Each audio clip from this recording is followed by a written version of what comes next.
Baghdad میں رہتے ہوئے بیت اللہ شریف کی زیارت۔ حضرت شیخ ابو صالح سے منقول ہے، حضرت شیخ ابو مدین مغربی نے مجھے حضور سیدنا غوث اعظم کی خدمت میں بغداد فقر کی تعلیم کے لیے بھیجا۔ آپ نے مجھے 20 دن تک اپنے خلوت خانہ کے دروازے پر بٹھائے رکھا اور 20 روز گزرنے کے بعد مجھے قبلہ رو ہونے کا حکم دیا۔ جب میں قبلہ رو ہو گیا، آپ نے فرمایا، اے ابو صالح اس طرف دیکھو۔ چنانچہ جب میں نے اس جانب دیکھا، آپ نے فرمایا، کیا دیکھ رہے ہو؟ میں نے عرض کیا، بیت اللہ شریف میری نظروں کے سامنے ہے۔ آپ نے مجھے حکم دیا کہ اب مغرب کی سمت دیکھو۔ میں نے اپنا چہرہ مغرب کی جانب کیا تو آپ نے دریافت فرمایا، کیا دیکھ رہے ہو؟ میں نے عرض کیا، میں اپنے مرشد پاک حضرت ابو مدین کو دیکھ رہا ہوں۔ ایک مرتبہ سنان نامی عیسائی پادری نے غوث اعظم کی محفل میں حاضر ہو کر سلام عرض کیا اور حاضرین میں کھڑے ہو کر بیان دیا کہ میں یمن کا رہنے والا ہوں۔ میں نے ارادہ کیا میں اسلام قبول کروں۔ اسی دوران میرے دل پہ یہ خیال پیدا ہوا کہ میں اس دور کی سب سے بڑی شخصیت کے دست مبارک پر کلمہ پڑھوں۔ اس سوچ کے دوران مجھے نیند آ گئی۔ خواب میں مجھے حضرت سیدنا عیسیٰ علیہ السلام کی زیارت نصیب ہوئی۔ آپ نے مجھ سے ارشاد فرمایا کہ تم بغداد شریف چلے جاؤ اور شیخ عبد القادر جیلانی کے دست حق پر اسلام قبول کرو، کیونکہ اس وقت وہ روئے زمین پر تمام لوگوں میں افضل و اعلیٰ ہیں۔ حضرت شیخ عمر الکیمانی رحمۃ اللہ علیہ سے منقول ہے، ایک مرتبہ حضرت سیدنا غوث اعظم کی خدمت میں 13 لوگ دائرہ اسلام میں داخل ہونے کے لیے حاضر ہوئے۔ ان لوگوں نے بیان کیا کہ ہم عرب کے عیسائی ہیں، ہم نے کلمہ پڑھنے کا ارادہ کیا، ابھی سوچ رہے تھے کہ کسی مرد کامل کے دست حق پر کلمہ پڑھیں۔ ہمیں ہاتف غیب سے آواز سنائی دی کہ بغداد جا کر شیخ عبد القادر جیلانی کے دست مبارک پر کلمہ پڑھو۔ حضرت ابو الحسن علی سے منقول ہے، فرماتے ہیں، ایک مرتبہ ایک جماعت کثیر کے ہمراہ حضرت سیدنا غوث اعظم کی زیارت باسعادت کے لیے روانہ ہوا۔ اسی دوران بے شمار لوگ میرے پاس آتے رہے، اپنی مشکلات کے حل کے لیے مجھ سے کہتے رہے، میں حضور سیدنا غوث اعظم سے ان کی سفارش کروں گا۔ حضرت ابو الحسن علی بن ملاعب القواس فرماتے ہیں، رستے میں ایک بد اخلاق لڑکا بھی ہمارے قافلے میں شامل ہو گیا۔ مجھے اس کا علم تھا کہ یہ اکثر و بیشتر ناپاک رہتا ہے اور بول و براز کے بعد استنجا بھی نہیں کرتا۔ حسن اتفاق کے حضور سیدنا غوث اعظم سے بھی رستہ میں ملاقات ہو گئی۔ حضرت ابو الحسن علی فرماتے ہیں، میں نے حضور سیدنا غوث اعظم کی خدمت میں لوگوں کے پیغامات پہنچائے اور پھر مجھ سمیت میرے ساتھ تمام موجودہ لوگوں نے آپ کے ہاتھ مبارک کو ازراہ عقیدت چومنا شروع کر دیا۔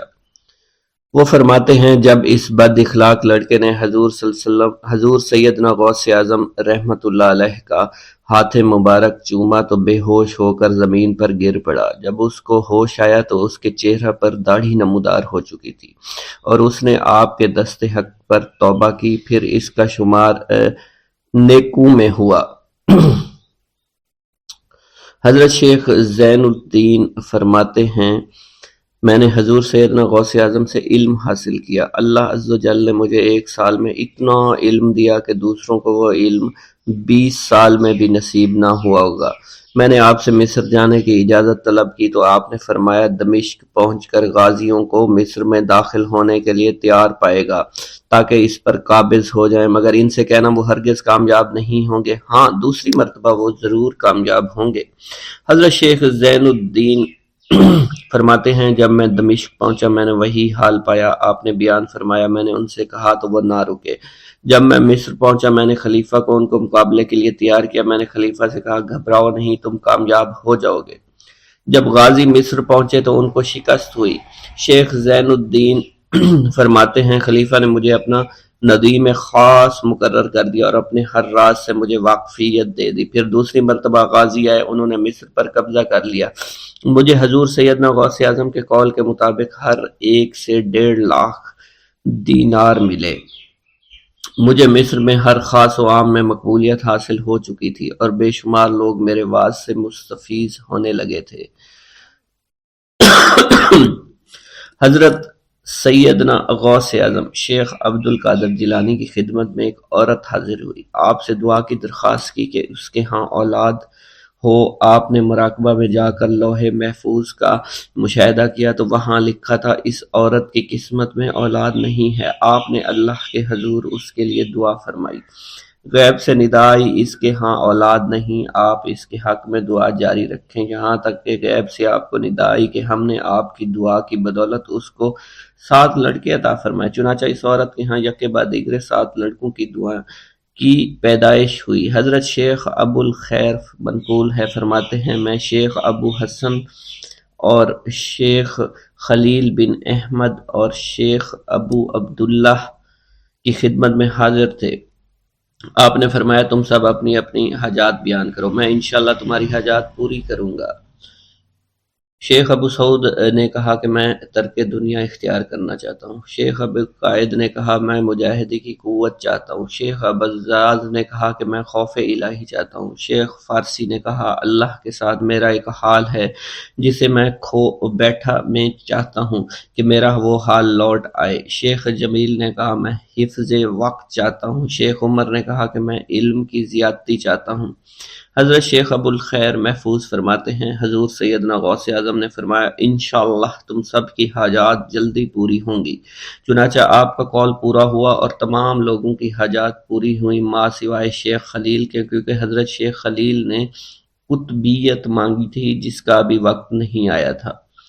حضرت ابو سعود فرماتے ہیں حضرت شیخ حماد دباس کی خدمت میں حاضر ہو کر عرض کیا حضور میں ملک شام کی جانب مال تجارت لے کر جانا چاہتا ہوں اور میرا یہ قافلہ تیار ہے، میرے پاس 700 دینار کا مال ہے۔ حضرت شیخ حماد دباس نے فرمایا اگر تم اس سال سفر کرو گے تو تم سفر میں ہی قتل کر دیے جاؤ گے اور تمہارا تمام مال و اسباب لوٹ لیا جائے گا۔ حضرت حماد باس کی بات سن کر وہ تاجر حضور سیدنا غوث اعظم کی خدمت میں حاضر ہوا اور حضرت حماد باس کی بات بیان کر دی۔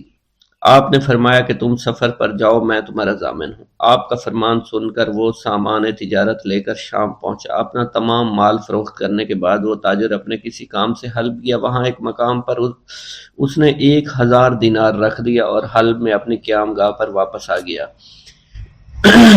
اس نے خواب میں دیکھا عرب بتوؤں نے ایک قافلہ لوٹا ہے، قافلہ کے کئی آدمیوں کو قتل کیا ہے جس میں وہ شامل ہے۔ اس کے بعد وہ بیدار ہوا، گھبرا کر اس جگہ پہنچا جہاں اس نے 1000 دینار رکھے تھے، اس کے دینار وہیں پر رکھے اس کو مل گئے۔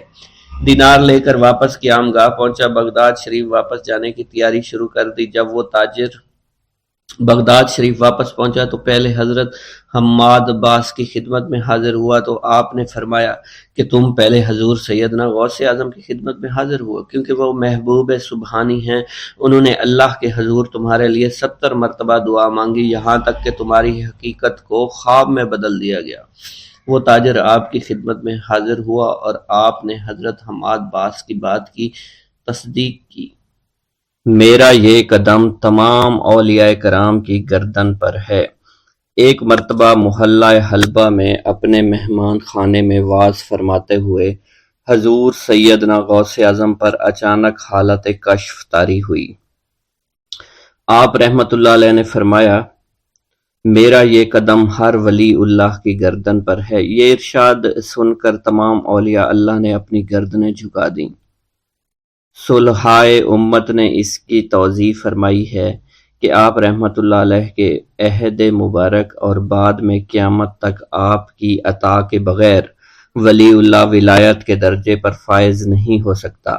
سلطان الہند حضرت خواجہ معین الدین چشتی المعروف خواجہ غریب نواز اس وقت خراسان کے پہاڑوں پر مجاہدات میں مشغول تھے۔ انہوں نے بھی حضور سیدنا غوث اعظم کا ارشاد گرامی سن کر اپنی گردن جھکا دی اور یوں عرض گزار ہوئے آپ کے قدمین شریفین میرے سر اور میرے آنکھوں پر ہیں۔ حضور سیدنا غوث اعظم فرماتے ہیں کہ میں 10 برس کی عمر میں اپنے شہر کے مکتب میں حصول علم کے لیے جایا کرتا تھا۔ اس وقت میرے ساتھ ملائکہ بھی ہوتے تھے جو میرے آگے پیچھے میری حفاظت کے لیے چلتے تھے۔ جب میں مدرسہ پہنچتا تو یہ منادی کرتے تھے اللہ کے ولی کے لیے جگہ خالی کر دو، چنانچہ وہ میرے لیے جگہ خالی کر دیتے تھے۔ ایک مرتبہ میں نے ایک ایسے شخص کو دیکھا جس نے فرشتوں کی آواز سن کر کہا جس میں کوئی مزاحمت نہ ہوگی کہ یہ ایک نہایت معزز گھرانے کا فرد ہے اور ان قریب اس کو وہ عظمت حاصل ہوگی جس میں کوئی مزاحمت نہ ہوگی، اور اس کو ایسا قرب نصیب ہوگا کہ اس کو کوئی فریب نہ دے سکے گا۔ پھر 40 برس بعد میں نے اس شخص کو پہچانا، وہ شخص ابدالوں میں سے تھا۔ حضرت شیخ ابو سعود احمد بن بکر حریمی سے مروی ہے کہ حضور سیدنا غوث اعظم نے فرمایا کہ میں 55 سال تک تنہا عراق کے بیابانوں میں پھرتا رہا، میں لوگوں کو نہ جانتا، لوگ مجھے نہ جانتے۔ اسی دوران میرے پاس رجال الغیب اور جنات تشریف لاتے جنہیں میں طریقت اور اصول کی تعلیم دیتا تھا۔ ابتدا میں جب میں عراق میں داخل ہوا تو حضرت خضر میرے ہم سفر بنے، اور بعد میں اس وقت ان کو پہچانتا نہ تھا، اور اس کے ساتھ میرا معاہدہ ہوا کہ میں ان کے کسی حکم کی خلاف ورزی نہیں کروں گا۔ ایک مرتبہ انہوں نے مجھے ایک جگہ بیٹھنے کا حکم دیا اور میں اس جگہ 3 سال تک بیٹھا رہا۔ سال میں ایک مرتبہ حضرت خضر میرے پاس تشریف لاتے، فرماتے کہ یہی تیرا مقام ہے جہاں تجھے پہنچایا گیا ہے۔ اس عرصہ کے دوران تمام نفسانی خواہشات مجھ پر انسانی شکل میں وارد ہوئیں، لیکن اللہ عز و جل نے مجھے ہر موقع پر استقامت عطا فرمائی اور مجھے ان خرافات سے بچائے رکھا۔ ابتدا میں میرا نفس مجاہدہ کا کوئی طریقہ اختیار کرتا تو میں اس پر قائم ہو جاتا اور کسی چیز کو قبول نہ کرتا تھا۔ ایک طویل مدت تک اپنا گلا گھونٹتے ہوئے میں مدائن کے جنگلوں میں مجاہدات میں مشغول رہا۔ حضور سیدنا غوث اعظم فرماتے ہیں کہ میں نے اپنے نفس کو مختلف مجاہدوں، مختلف ریاضتوں اور مختلف مشقتوں میں ڈالے رکھا۔ 1 سال تک میں گری ہوئی چیزیں اٹھا کر کھاتا رہا، دوسرے سال پانی پر گزارا کیا، اور تیسرے سال نہ میں نے کچھ کھایا، نہ پیا اور نہ ہی سویا۔ ایک مرتبہ شدید سردی کی وجہ سے میں ایوان کسرا کے کھنڈرات میں سویا تو رات بھر میں 40 مرتبہ طبیعت خراب ہوئی۔ حضور سیدنا غوث اعظم فرماتے ہیں ہر سال ایک بزرگ آتے اور وہ مجھے جبہ دے کر چلے جاتے۔ اسی طرح میں نے بے شمار طریقوں سے دنیا اور نفس سے چھٹکارا پانے کی کوشش کی۔ لوگ مجھے دیوانہ سمجھتے تھے۔ میں برہنہ جسم جنگلوں میں چلا جاتا اور کانٹوں پر لوٹتا شور مچاتا تھا۔ میرا تمام بدن سے خون جاری ہو جایا کرتا تھا اور لوگ مجھے اٹھا کر شفا خانے لے جایا کرتے، جہاں میری حالت مزید بگڑ جاتی۔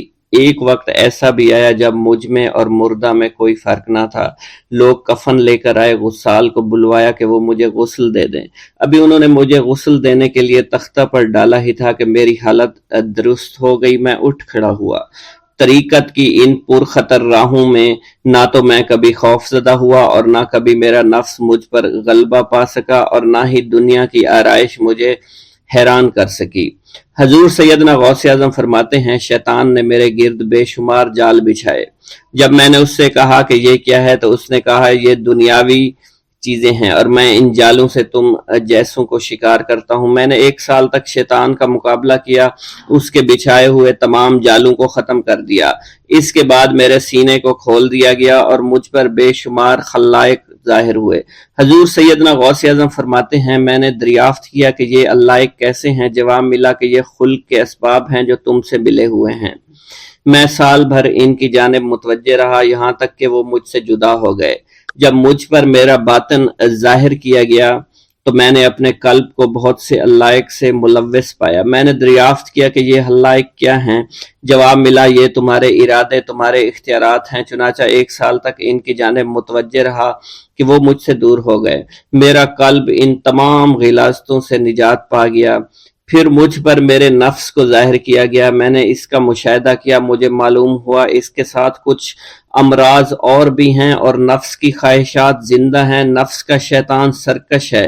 چنانچہ میں نے سال بھر پھر توجہ دلائی اور میرے نفس کے تمام امراض سرے سے ہی ختم ہو گئے اور اس کے شیطان نے کلمہ پڑھ لیا اور پھر میرے تمام امور اللہ کے لیے ہو گئے اور میں اپنی ہستی سے باہر نکل آیا۔ حضور سیدنا غوث اعظم فرماتے ہیں پھر میں توکل کے دروازے پر آیا تاکہ میرا مقصد پورا ہو، لیکن جب میں نے توکل کے دروازے پر پہنچا تو بے شمار لوگ موجود تھے۔ میں اس ہجوم کو چیرتا ہوا آگے بڑھا اور شکر کے دروازے پر پہنچ گیا، یہاں پر بھی لوگوں کا جمع غفیر موجود تھا، اسے بھی چیرتا ہوا آگے بڑھا اور مشاہدہ کے دروازے پر پہنچ گیا اور یہاں پر موجود ہجوم کو چیرتا ہوا اندر داخل ہوا۔ حتیٰ کہ سب سے آخر میں مجھے فقر کے دروازے پر لایا گیا۔ فقر کا دروازہ خالی تھا۔ جب اس دروازہ میں داخل ہوا تو دیکھا جن جن چیزوں کو میں نے ترک کیا تھا وہ سب یہاں موجود تھیں۔ یہاں مجھے ایک بہت بڑے روحانی خزانے کی فتوحات سے نوازا گیا اور میرے لیے تمام دنیا کے خزانے کھول دیے گئے۔ مجھے روحانی عزت، دائمی فنا اور خالص آزادی عطا فرمائی گئی۔ میری تمام چیزیں جو میری ہستی اور میری صفات سب معدوم ہو گئیں اور میری ہستی کی جگہ کسی اور نے لے لی۔ حضرت شیخ ابو سعید مخزومی نے حضور سیدنا غوث اعظم کو خرقہ خلافت سے نوازا اور فرمایا، اے عبد القادر، یہ وہ خرقہ ہے جو حضور نبی کریم صلی اللہ علیہ وسلم نے حضرت سیدنا علی المرتضیٰ کو عطا فرمایا، اور حضرت سیدنا علی المرتضیٰ نے یہ خرقہ حضرت خواجہ حسن بصری کو عطا فرمایا تھا، جس سے ہوتا ہوا یہ خرقہ مجھ تک پہنچا، اور یہ تمہاری امانت تھی جو میں نے تم تک آج پہنچا دی ہے۔ حضور سیدنا غوث اعظم نے جب خرقہ مبارک کو زیب تن کیا تو آپ پر بے شمار انوار و تجلیات کی بارش ہونا شروع ہو گئی۔ حضور سیدنا غوث اعظم نے حضرت شیخ ابو سعید مخزومی کے مدرسہ میں تدریسی فرائض سر انجام دینا شروع کر دیے۔ آپ کے لیے فی الحال تدریسی مصروفیات کے علاوہ کوئی کام نہ تھا۔ آپ کی شبانہ روز کی محنت سے آپ کے نام کا شعرہ کچھ ہی دنوں میں سارے بغداد میں پھیل گیا۔ طلبہ دور دراز کے علاقوں سے علم کے حصول کے لیے آنے لگے۔ طلبہ کی تعداد جب مزید بڑھنا شروع ہو گئی تو ارد گرد کے کئی مکانات کو خرید کر مدرسہ میں داخل کر لیا گیا۔ کتب سیر میں منقول ہے کہ 528 ہجری میں آپ مدرسہ نظامیہ کی وسیع عمارت تعمیر فرما چکے تھے۔ اس مدرسہ کی تعمیر میں آپ نے بحیثیت مزدور بھی حصہ لیا تھا۔ حضرت شیخ ابو الخشاب سے مروی ہے کہ میں جوانی میں جب علم نحو پڑھ رہا تھا تو لوگوں نے مجھے حضور سیدنا غوث اعظم کے پاس جانے کا مشورہ دیا، اور اس کی وجہ سے مجھے بھی اشتیاق ہوا کہ میں آپ کا واز سنوں۔ ایک مرتبہ کچھ لوگوں کے ہمراہ آپ کی مجلس میں دوستوں کے ہمراہ حاضر ہوا۔ آپ نے میری جانب توجہ کرتے ہوئے فرمایا، ہماری صحبت اختیار کر لو۔ چنانچہ میں نے آپ کے فرمان کے مطابق آپ کی صحبت کو اختیار کر لیا۔ آپ نے مجھے علم نحو کے علاوہ علوم عقلیہ اور تقلد حاصل کیے جس سے مجھے کوئی واقفیت پہلے نہیں تھی۔ 1 سال کے عرصہ میں آپ کی نظر کرم سے میں نے وہ علوم حاصل کر لیے جو گزشتہ اتنی عمر گزارنے کے باوجود بھی مجھے حاصل نہیں ہوئے تھے۔ منقول ہے حضرت شیخ بقا بن بطو، شیخ علی بن ہیتی اور شیخ کیلوی جب حضور سیدنا غوث اعظم کے مدرسہ میں آتے تو جھاڑو دیا کرتے تھے اور چھڑکاؤ کرتے تھے، لیکن آپ کی اجازت کے بغیر کبھی اندر داخل نہ ہوتے تھے۔ اجازت ملنے کے بعد آپ حضرات اندر داخل ہوتے اور اجازت ملنے پر ہی بیٹھتے تھے۔ آپ سے امان طلب کرتے اور امان مل جانے کے بعد مؤدب ہو کر بیٹھ جاتے۔ جس وقت آپ کہیں جانے کا ارادہ کرتے تو یہ حضرات سواری کے ہمراہ چلتے۔ آپ انہیں اس فعل سے منع فرمایا کرتے تھے اور کہتے تھے کہ ہمیں آپ کے ذریعے قرب الہی حاصل ہوا ہے۔ حضرت شیخ محمد قائل الادنیٰ سے مروی ہے کہ ایک مرتبہ حضور سیدنا غوث اعظم سے دریافت کیا گیا کہ آپ کی بزرگی اور عظمت کا راز کیا ہے۔ آپ نے فرمایا کہ میں کبھی جھوٹ نہیں بولتا اور کبھی کسی سے کذب بیانی نہیں کرتا۔ بسم اللہ الرحمن الرحیم۔ السلام علیکم۔ حضور سیدنا غوث اعظم فرماتے ہیں، میں 10 برس کی عمر میں اپنے شہر کے مکتب میں حصول علم کے لیے جایا کرتا تھا۔ اس وقت میرے ساتھ ملائکہ بھی ہوتے تھے جو میرے آگے پیچھے میری حفاظت کی غرض سے چلتے تھے۔ جب میں مدرسہ پہنچتا تھا تو وہ بار بار منادی کرتے تھے، اللہ کے ولی کے لیے جگہ خالی کر دو۔ چنانچہ وہ میرے لیے جگہ خالی کر دیتے تھے۔ ایک مرتبہ میں نے ایک ایسے شخص کو دیکھا جس نے فرشتوں کی آواز سن کر کہا کہ یہ نہایت معزز گھرانے کا فرد ہے اور عن قریب اس کو وہ عظمت اور بزرگی حاصل ہوگی جس میں کوئی مزاحمت نہ ہوگی۔ اس کو ایسا قرب نصیب ہوگا کہ اس کو کوئی فریب نہ دے سکے گا۔ پھر 40 برس بعد میں نے اس شخص کو پہچانا، وہ شخص ابدالوں میں سے تھا۔ حضرت شیخ ابو سعود احمد بن ابی بکر سے مروی ہے، حضور سیدنا غوث اعظم نے فرمایا، میں 25 سال تک تنہا عراق کے بیابانوں میں پھرتا رہا۔ میں لوگوں کو نہ جانتا تھا، لوگ مجھے نہیں جانتے تھے۔ اسی دوران میرے پاس رجال الغیب اور جنات تشریف لائے جنہیں میں طریقت اور رسول اللہ کی تعلیم دیا کرتا تھا۔ ابتدا میں جب میں عراق میں داخل ہوا تو حضرت خضر میرے ہم سفر تھے اور میں انہیں اس وقت سے پہچانتا نہیں تھا۔ ان کے ساتھ میرا معاہدہ ہوا کہ میں ان کے کسی حکم کی خلاف ورزی نہیں کروں گا۔ ایک مرتبہ انہوں نے مجھے ایک جگہ بیٹھنے کا حکم دیا، میں اسی جگہ 3 سال بیٹھا رہا۔ سال میں ایک مرتبہ حضرت خضر میرے پاس تشریف لاتے اور فرماتے یہی تیرا مقام ہے جہاں تجھے پہنچایا گیا ہے۔ اس عرصہ کے دوران تمام نفسانی خواہشات مجھ پر انسانی شکل میں وارد ہوئیں، لیکن اللہ نے مجھے ہر موقع پر استقامت عطا فرمائی اور مجھے ان خرافات سے بچائے رکھا۔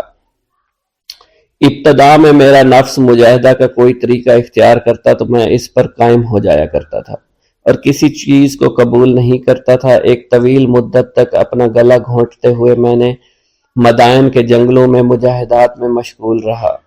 حضور سیدنا غوث اعظم فرماتے ہیں میں نے اپنے نفس کو مختلف مجاہدوں اور ریاستوں اور مشقتوں میں ڈالے رکھا۔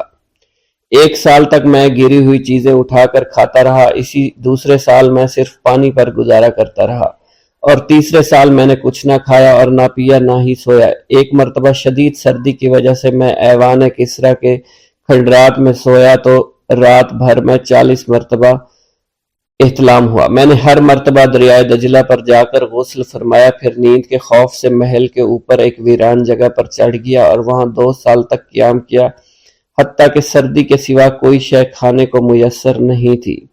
حضور سیدنا غوث اعظم فرماتے ہیں ہر سال ایک بزرگ آتے اور وہ مجھے اونی جبہ دے کر چلے جاتے۔ اسی طرح میں نے بے شمار طریقوں سے دنیا اور نفس سے چھٹکارا حاصل کرنے کی کوشش کی۔ لوگ مجھے دیوانہ سمجھتے تھے، میں برہنہ جسم جنگلوں میں چلا جاتا، کانٹوں پر لوٹا شور مچایا کرتا، میرے تمام بدن سے خون جاری ہو جایا کرتا۔ لوگ مجھے اٹھا کر شفا خانے لے جایا کرتے جہاں میری حالت مزید بگڑ جایا کرتی۔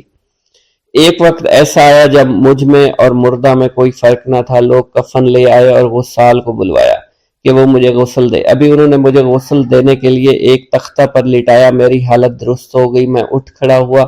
طریقت کی ان پرخطر راہوں میں نہ تو میں کبھی خوف زدہ ہوا، نہ کبھی میرا نفس مجھ پر غالب پا سکا اور نہ ہی دنیا کی آسائش مجھے حیران کر سکی۔ حضور سید غوث اعظم فرماتے ہیں شیطان نے میرے گرد بے شمار جال بچھائے۔ جب میں نے ان سے کہا یہ کیا ہے، اس نے کہا یہ دنیاوی آلائشیں ہیں اور میں ان جالوں میں سے تم لوگوں کا شکار کیا کرتا ہوں۔ میں نے 1 سال تک شیطان کا مقابلہ کیا، اس کے بچھائے ہوئے تمام جالوں کو ختم کیا۔ اس کے بعد میرے سینے کو کھول دیا گیا اور مجھ پر بے شمار خلائق ظاہر ہوئے۔ حضور سیدنا غوث اعظم فرماتے ہیں میں نے دریافت کیا کہ یہ اللہ ایک کیسے ہے؟ جواب ملا یہ خلق کے اسباب ہیں جو تم سے ملے ہوئے ہیں۔ میں سال بھر ان کی جانب متوجہ رہا یہاں تک کہ وہ مجھ سے جدا ہو گئے۔ جب مجھ پر باطن ظاہر ہوا تو میں اپنے قلب کو بہت سے علائق سے ملوث پایا۔ میں نے دریافت کیا یہ علائق کیا ہیں؟ جواب ملا یہ تمہارے ارادے، تمہارے اختیارات ہیں۔ چنانچہ 1 سال تک ان کی جانب متوجہ رہا یہاں تک کہ وہ سب علائق مجھ سے دور ہو گئے اور میرا قلب ان غلاظتوں سے نجات پا گیا۔ حضور سیدنا غوث اعظم فرماتے ہیں پھر میں نے توکل کے دروازے پر آیا، میرا مقصد پورا ہو، لیکن جب میں توکل کے دروازے پر پہنچا بے شمار لوگ وہاں موجود تھے۔ میں ہجوم کو چیرتا بڑھا اور شکر کے دروازے پر پہنچ گیا، یہاں بھی لوگوں کا جمع غفیر موجود تھا، اسے بھی چیرتا آگے بڑھا اور مشاہدہ کے دروازے پر پہنچ گیا، یہاں پر موجود ہجوم کو بھی چیرتا ہوا اندر داخل ہوا، حتیٰ کہ سب سے آخر میں مجھے فقر کے دروازے پر لا دیا گیا۔ فقر کا دروازہ خالی تھا۔ جب میں اس دروازے میں داخل ہوا تو دیکھا جن جن چیزوں کو میں نے ترک کیا تھا وہ سب یہاں موجود تھی۔ یہاں مجھے ایک بہت بڑے روحانی خزانے کی فتوحات سے نوازا گیا، میرے لیے تمام دنیا کے خزانے کھول دیے گئے، مجھے روحانی عزت، دائمی غنا اور خالص آزادی عطا فرمائی گئی۔ میری تمام چیزیں جو میری ہستی اور میری صفات سب معدوم ہو گئی تھی، وہ میری ہستی کی جگہ کسی اور نے لے لی تھی۔ حضرت شیخ ابو سعید مخزومی نے حضور سیدنا غوث اعظم کو خرقہ خلافت سے نوازا اور فرمایا اے عبد القادر، یہ وہ خرقہ ہے جو حضور نبی کریم صلی اللہ علیہ وسلم نے سیدنا علی المرتضیٰ کو عطا فرمایا۔ سیدنا علی المرتضیٰ نے یہ خرقہ خواجہ حسن بصری کو عطا فرمایا، جس سے ہوتا ہوا یہ مجھ تک پہنچا، اور یہ تمہاری امانت تھی جو میں نے تم تک پہنچا دی۔ حضور سیدنا غوث اعظم نے جب خرقہ مبارک کو زیب تن کیا تو آپ پر بے شمار انوار و تجلیات کی بارش ہونا شروع ہو گئی۔ بسم اللہ الرحمن الرحیم۔ ناظرین گرامی، روایت میں آتا ہے کہ قطب الاقطاب حضرت شیخ عبد القادر جیلانی الحسنی والحسینی الجیلانی، حضرت غوث اعظم شیخ عبد القادر جیلانی رحمۃ اللہ علیہ جب نماز ادا کرتے تو بہت زار و قطار رویا کرتے، یعنی گریہ زاری کیا کرتے تھے۔ روتے روتے آپ کی ہچکی بن جایا کرتی تھی۔ جب آپ رحمت اللہ علیہ مسجد میں اپنے مریدین اور شاگردوں کے ساتھ باجماعت نماز پڑھتے، اللہ پاک کی محبت اور عشق میں اتنے ڈوب کر عبادت کرتے کہ ان کے شاگرد آپ کی رقت آمیزی کو دیکھ کر، یعنی رونے کے انداز کو دیکھتے اور کہتے اگر اصل نماز دیکھنی ہے تو غوث پاک کی نماز کو دیکھا جائے۔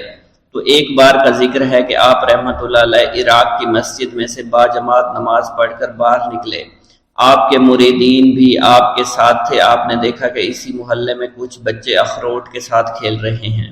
آپ بچوں سے بہت پیار کیا کرتے تھے، گویا کہ خود بچپن میں کبھی بچوں کی طرح کھیل کود نہیں کر سکے، لیکن بچوں کو دیکھ کر آپ مسکراتے تھے۔ آپ آگے بڑھنے لگے اور مریدین کی بڑی جماعت بھی آپ کے ساتھ تھی۔ ابھی آپ زیادہ دور نہیں گئے تھے کہ ان بچوں نے ایک دوسرے کے کان میں کچھ بولنا شروع کر دیا اور اشارے میں باتیں کرنے لگے کہ کیا خیال ہے کہ جو بابا جی سب سے نمایاں ہیں، نورانی چمکتے ہوئے چہرے والے ہیں، سب سے آگے چل رہے ہیں، ان کو بولا جائے جو فرمائش ہمیں کرنی ہے ان سے کر دیں، کیا یہ ہمیں ڈانٹیں گے تو نہیں؟ تو کچھ سمجھدار بچے ہم زبان ہوئے اور کہا نہیں نہیں، یہ جو بابا ہے نا بہت اچھے ہیں، ان سے جو کچھ کہو گے انہوں نے وہ ہماری بات پوری کرنی ہے، ہم ان سے ایک میٹھی اور لذیذ چیز آج منگواتے ہیں۔ تو ان میں سے ایک بچہ جو سب سے بڑا تھا پاس آیا اور کہا بابا میری بات سنیں۔ آپ نے بہت پیار اور شفقت سے اس کے سر پر ہاتھ رکھا اور کہا بیٹا کہو۔ اس نے کہا کہ میرا دل کر رہا ہے کہ میں آپ سے کچھ مانگوں۔ آپ نے فرمایا کہ کہو بیٹا کیا چاہتے ہو؟ وہ کہنے لگا کہ مجھے آپ اس فلاں جلیبی والے سے جلیبی لا کر دے سکتے ہیں، میرا کھانے کا بہت دل کر رہا ہے۔ میں چلا جاتا لیکن بابا میری باری آنے والی ہے، جب تک میں جلیبی لے کر وہاں آؤں گا میری باری چلی جائے گی۔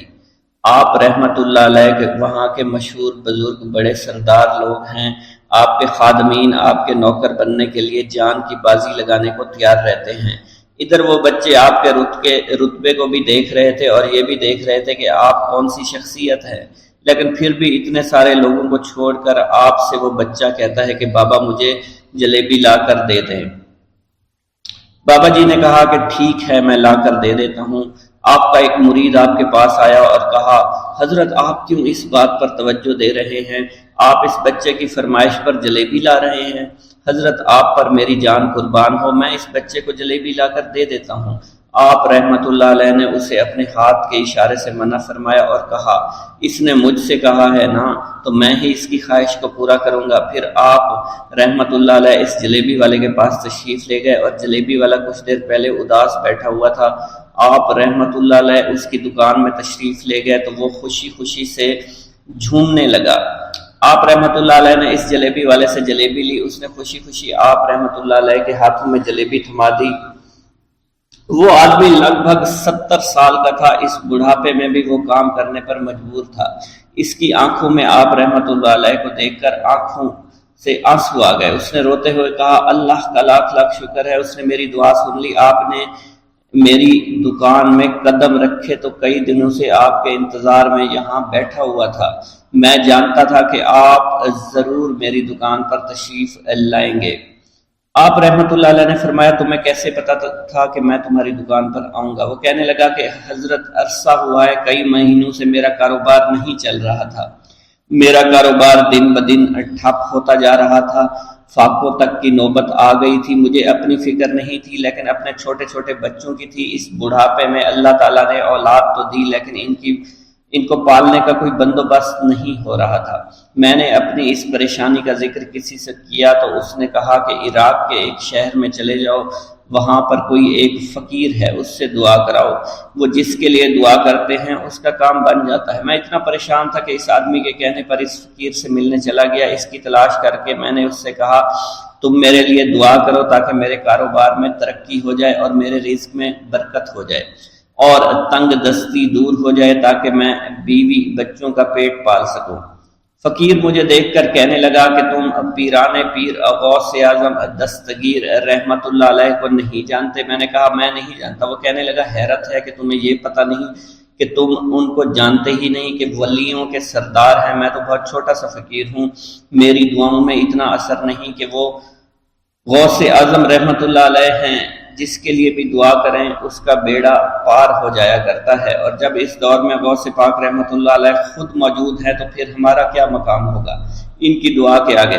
ہماری دعا کچھ بھی نہیں ہے۔ میں نے کہا اگر یہ بات ہے کہ آپ سے بڑا کوئی بزرگ ہے تو مجھے بتائیے کہ غوث پاک رحمت اللہ علیہ مجھے کہاں ملیں گے اور میں کہاں جاؤں ان سے ملنے کے لیے؟ وہ کہنے لگا کہ وہ جیلان میں ہیں، تم ادھر جاؤ، ہماری کیا جرت کہ آپ کے لیے دعا کریں۔ آپ رحمت اللہ علیہ جس کے لیے بھی دعا فرماتے ہیں اس کا بیڑا پار ہو جاتا ہے، اور اس کو کہیں بول جانے کی ضرورت نہیں ہوتی۔ حضور جب اس فقیر نے مجھے یہ بات کہی تو فوراً جیلان شریف میں آ گیا اور یہاں پر میں نے آپ کی تلاش شروع کی۔ آج دیکھیے آپ خود بخود میری دکان پر تشریف لائے ہیں۔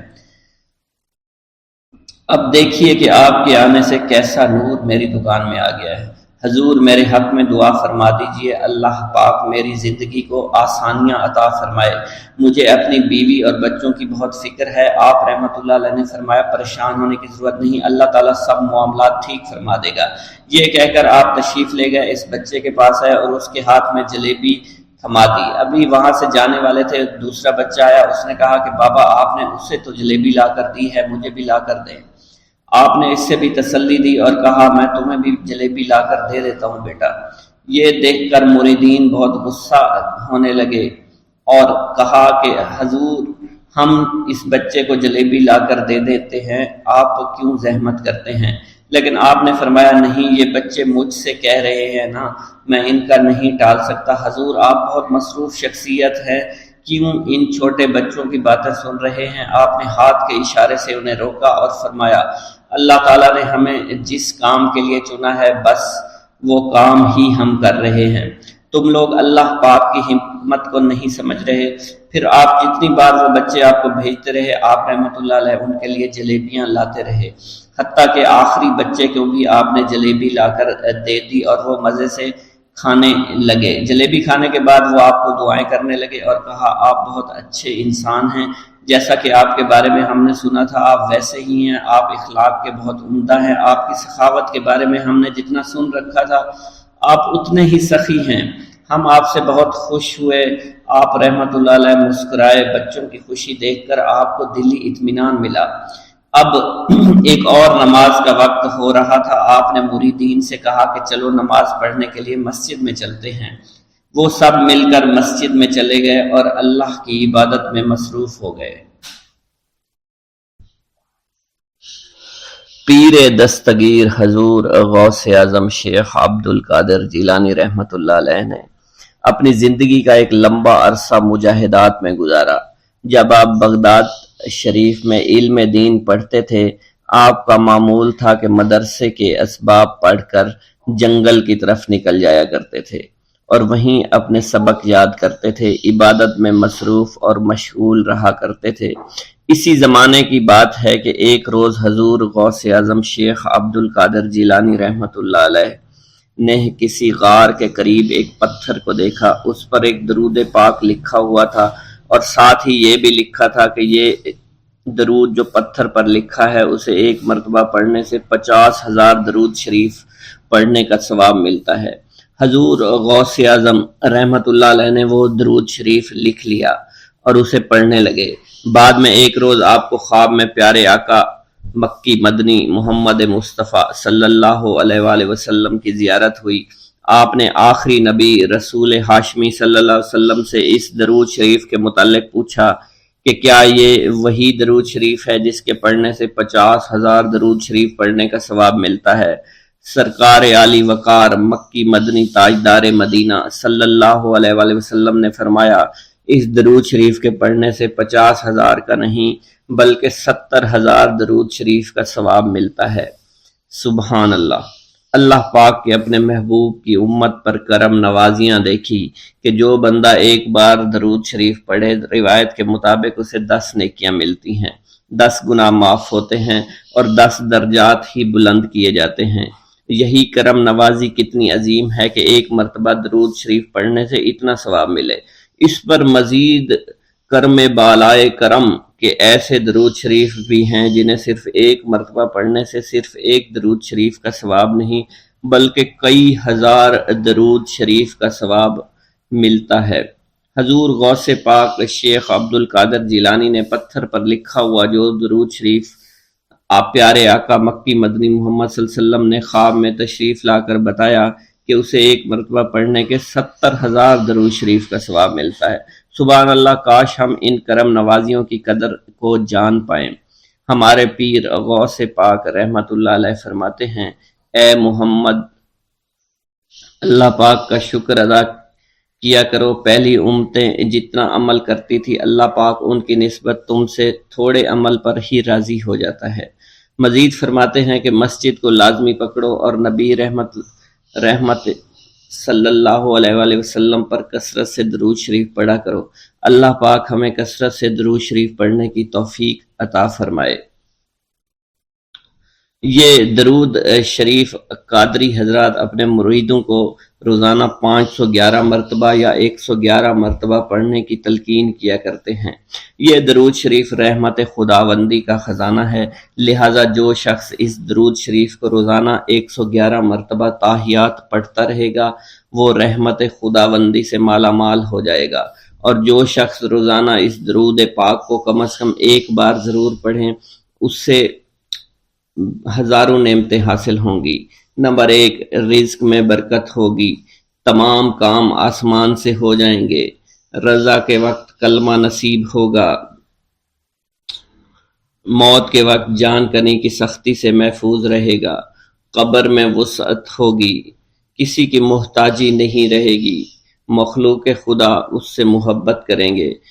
ناظرین کرام، اس سے معلوم ہوا کہ اس درود پاک اور اس سے برکت حاصل کرنے کے لیے اسے روزانہ ہمیں پڑھنا چاہیے۔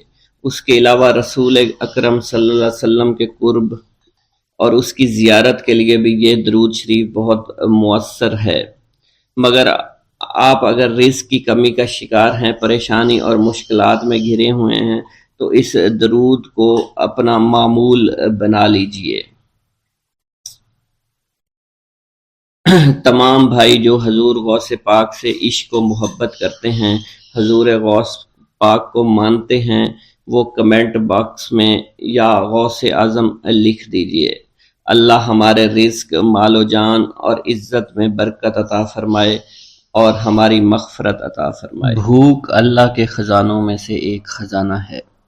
حضرت شیخ ابو محمد فرماتے ہیں، ایک روز میں حضور سیدنا غوث اعظم کی خدمت میں ایسی حالت میں حاضر ہوا کہ فاقہ سے تھا اور میرے اہل و عیال بھی کئی دنوں سے بھوکے تھے۔ میں نے آپ کی خدمت میں سلام عرض کیا تو آپ نے میری دلی کیفیت کو بھانپتے ہوئے فرمایا، اے جونی، بھوک اللہ تعالیٰ کے خزانوں میں سے ایک خزانہ ہے، اور اللہ عز و جل جس کو دوست رکھتا ہے اس کو فاقہ کی نعمت عطا فرما دیا کرتا ہے۔ حضرت شیخ زین الدین فرماتے ہیں، ایک مرتبہ میں اور ایک میرا دوست حج کی ادائیگی کے بعد بغداد شریف آئے۔ بغداد شریف میں ہم کسی کو جانتے نہیں تھے اور ہمارے پاس صرف ایک قبضہ کمان تھی جسے فروخت کر کے ہم نے کچھ چاول خریدے اور انہیں پکایا۔ ہم ان چاولوں سے سیر نہ ہو سکے اور نہ ہی ہمیں کوئی لطف محسوس ہوا۔ بعد ازاں ہم حضور سیدنا غوث اعظم کی محفل میں حاضر ہوئے تو آپ کچھ کلام فرما رہے تھے۔ ہمیں دیکھتے ہی آپ نے اپنا کلام قطع کر لیا اور فرمانے لگے، حجاز مقدس سے کچھ مہمان آئے اور ان کے پاس قبضہ کمان کے سوا کچھ نہ تھا جسے انہوں نے فروخت کر کے چاول خریدے اور انہیں پکا کر کھایا، لیکن نہ ہی وہ سیر ہوئے اور نہ ہی لطف اندوز۔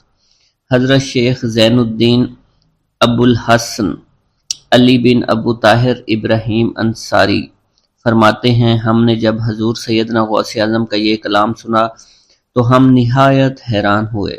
محفل کے اختتام پر آپ نے دسترخوان بچھوایا۔ میں نے آہستگی سے اپنے دوست سے اس کی پسندیدہ چیز کے متعلق پوچھا تو اس نے کہا حلوہ کھانا چاہتا ہے، اور میرے دل میں اس وقت شہد کی خواہش پیدا ہوئی۔ ابھی یہ سب کچھ ہمارے دلوں میں ہی تھا کہ حضور سیدنا غوث اعظم نے اپنے خادمین کو حکم دیا، جاؤ حلوہ شہد لے آؤ۔ خادمین نے حکم کی، تعمیل کی، اور حلوہ اور شہد ہمارے سامنے لا کر رکھ دیا۔ آپ کا اس طرح ہمارے دلوں کی بات پر مطلع ہونے سے ہم حیران رہ گئے۔ حضرت ابو حفص عمر بن صالح بغدادی ایک مرتبہ اپنی اونٹنی کو ہانکتے ہوئے حضور سیدنا غوث اعظم کی خدمت میں حاضر ہوئے۔ عرض کرنے لگے، حضور میں حج کے لیے بیت اللہ شریف جانا چاہتا ہوں، مگر میری یہ اونٹنی میرا ساتھ دینے کے قابل نہیں ہے، اور فی الحال میرے پاس کوئی دوسری سواری بھی نہیں ہے۔ آپ نے اس اونٹنی کی پشت پر ہاتھ پھیرا۔ اس کے بعد حضرت ابو حفص عمر بن صالح بغدادی نے اس اونٹنی کو ایڑی لگائی تو وہ اونٹنی بیت اللہ شریف تک بھاگتی ہی چلی گئی اور کوئی دوسری سواری اس کے قریب نہیں پہنچ سکی۔ حضرت ابو حامد فرماتے ہیں، میں ایک مرتبہ بغداد شریف میں حضور سیدنا غوث اعظم کی خدمت میں حاضر ہوا اور اپنا مصلی آپ کے نزدیک بچھا کر بیٹھ گیا۔ آپ نے مجھ سے فرمایا، اے حامد، تم عنقریب بادشاہوں کے دسترخوان پر بیٹھو گے۔ چنانچہ جب میں حران واپس پہنچا تو سلطان نور الدین زنگی نے مجھے اپنے پاس رہنے پر مجبور کر دیا اور مجھے اپنا مصاحب خاص مقرر کر دیا اور ناظم اوقاف مقرر فرمایا۔ حضرت شیخ ابو المظفر اسماعیل سے منقول ہے کہ ایک مرتبہ حضرت شیخ الہیتی بیمار ہو گئے۔ حضور سیدنا غوث اعظم ان کی عیادت کے لیے تشریف لائے۔ آپ نے ان کے نزدیک کھجور کے 2 درخت دیکھے جو 4 سال سے خشک تھے اور ان پر پھل نہیں آتا تھا۔ آپ نے ان درختوں کے نیچے بیٹھ کر وضو کیا اور 2 رکعت نماز ادا فرمائی۔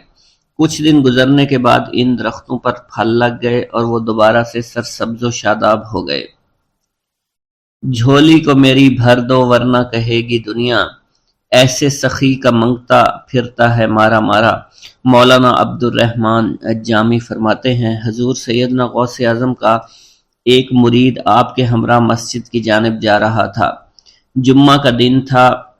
اس دن کسی بھی شخص نے آپ کو دیکھ کر نہ سلام کیا نہ ہی کچھ توجہ فرمائی۔ اس مرید کے دل میں خیال آیا کہ پہلے تو آپ جمعہ کی نماز کی ادائیگی کے لیے بڑی مشکل سے لوگوں کے ہجوم میں سے ہوتے ہوئے مسجد کی جانب تشریف لے جایا کرتے تھے، اور آج کوئی شخص بھی آپ کو سلام نہیں کر رہا ہے اور نہ آپ کے نزدیک آ رہا ہے۔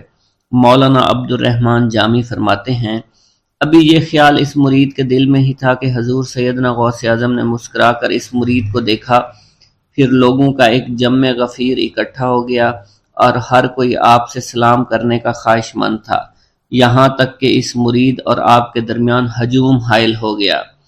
اس مرید کے دل میں یہ خیال آیا کہ یہ پہلا حال اچھا تھا جب میں اور آپ تنہا تھے۔ مولانا عبد الرحمن جامی فرماتے ہیں، حضور سیدنا غوث اعظم شیخ عبد القادر جیلانی نے ایک مرتبہ پھر اس مرید کی دلی کیفیت کو بھانپتے ہوئے فرمایا، تمہیں معلوم نہیں لوگوں کے دل میری مٹھی میں ہیں، میں انہیں چاہوں تو پھیر دوں، چاہوں تو اپنی جانب متوجہ کر لوں۔ ایک مرتبہ ایک عورت حضور سیدنا غوث اعظم کی خدمت میں بیٹے کو لے کر حاضر ہوئی۔ عرض کیا، میرے اس بیٹے کو آپ سے دلی لگاؤ ہے، آپ اسے اپنی غلامی میں قبول فرما لیں، میں اللہ عز و جل اور آپ کی خاطر اپنے بیٹے پر اپنے حق کو معاف کرتی ہوں۔ آپ نے اس لڑکے کو قبول فرما لیا۔ چند روز بعد وہ عورت اپنے بیٹے سے ملنے کے لیے آئی تو وہ لڑکا آپ کے حکم سے مجاہدات میں مشغول تھا اور بے حد کمزور اور لاغر ہو چکا تھا۔ اس عورت نے جب آپ کو دیکھا تو آپ اس وقت مرغی کا گوشت کھا رہے تھے، آپ کے سامنے ہڈیاں پڑی ہوئی تھی۔ اس عورت نے آپ سے کہا کہ آپ خود تو مرغی کھاتے ہیں جبکہ میرا بیٹا سخت مجاہدات میں مشغول ہے۔ آپ نے اس عورت کی بات سننے کے بعد ہڈیوں کی جانب اشارہ کیا اور حکم دیا، اللہ عز و جل کے حکم سے زندہ ہو جاؤ۔ آپ کا یہ فرمانا تھا کہ ان ہڈیوں سے ایک سالم مرغی زندہ کھڑی ہو گئی۔ آپ نے فرمایا کہ جب تیرا بیٹا اس منزل پر پہنچ جائے گا تو پھر جو چاہے گا کھائے گا۔ منقول ہے ایک مرتبہ حضور سیدنا غوث اعظم کو اللہ عز و جل کی جانب سے حکم ہوا کہ 700 مردوں اور 700 عورتوں کو واصل باللہ کریں۔ آپ نے اللہ کے اس فرمان کے مطابق مجمع عام میں نظر دوڑائی تو مجمع میں سے 700 مرد اور 700 عورتیں علیحدہ ہو گئیں۔ آپ نے ان پر نگاہ ولایت ڈالی تو وہ سب واصل اللہ ہو گئے۔ حضور سیدنا غوث اعظم مدینہ منورہ میں حضور نبی کریم کے روضہ مبارک پر حاضری دینے کے بعد با پیادہ بغداد شریف واپس تشریف لا رہے تھے۔ راستے میں ایک چور جو کہ ناکہ لگا کر کسی مسافر کا انتظار کر رہا تھا، اس نے آپ کو قریب آنے پر روک لیا۔ آپ نے اس چور سے دریافت کیا تم کون ہو؟ اس نے کہا دیہاتی ہوں۔ آپ کو بذریعہ کشف اس کی بدنیتی کی خبر ہو چکی تھی۔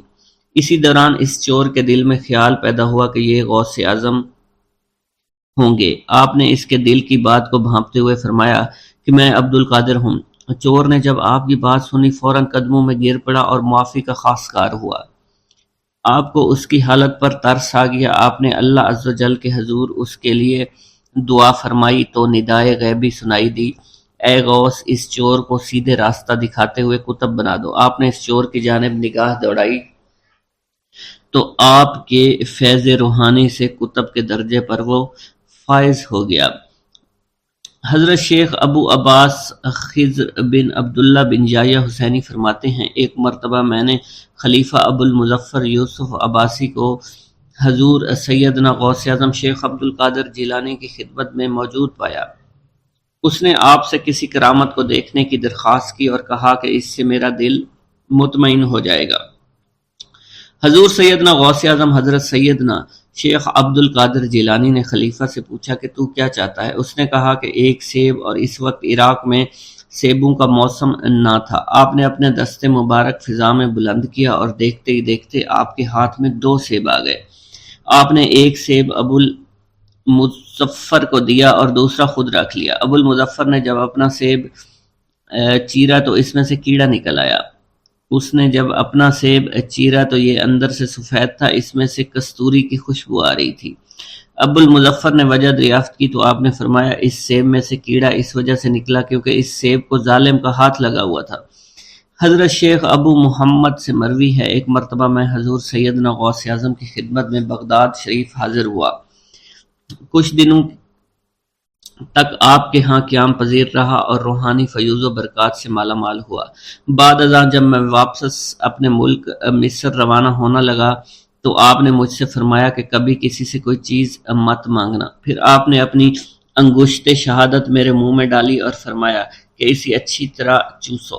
چنانچہ میں نے آپ کے فرمان کے مطابق ایسا ہی کیا۔ جب میں آپ سے اجازت لینے کے بعد واپس اپنے ملک مصر روانہ ہوا تو بغداد شریف سے مصر تک کی طویل مسافت کے دوران مجھے کچھ بھوک محسوس نہیں ہوئی، اور میں جوں جوں آگے بڑھتا رہا اپنے جسم میں توانائی کو پہلے سے زیادہ پاتا۔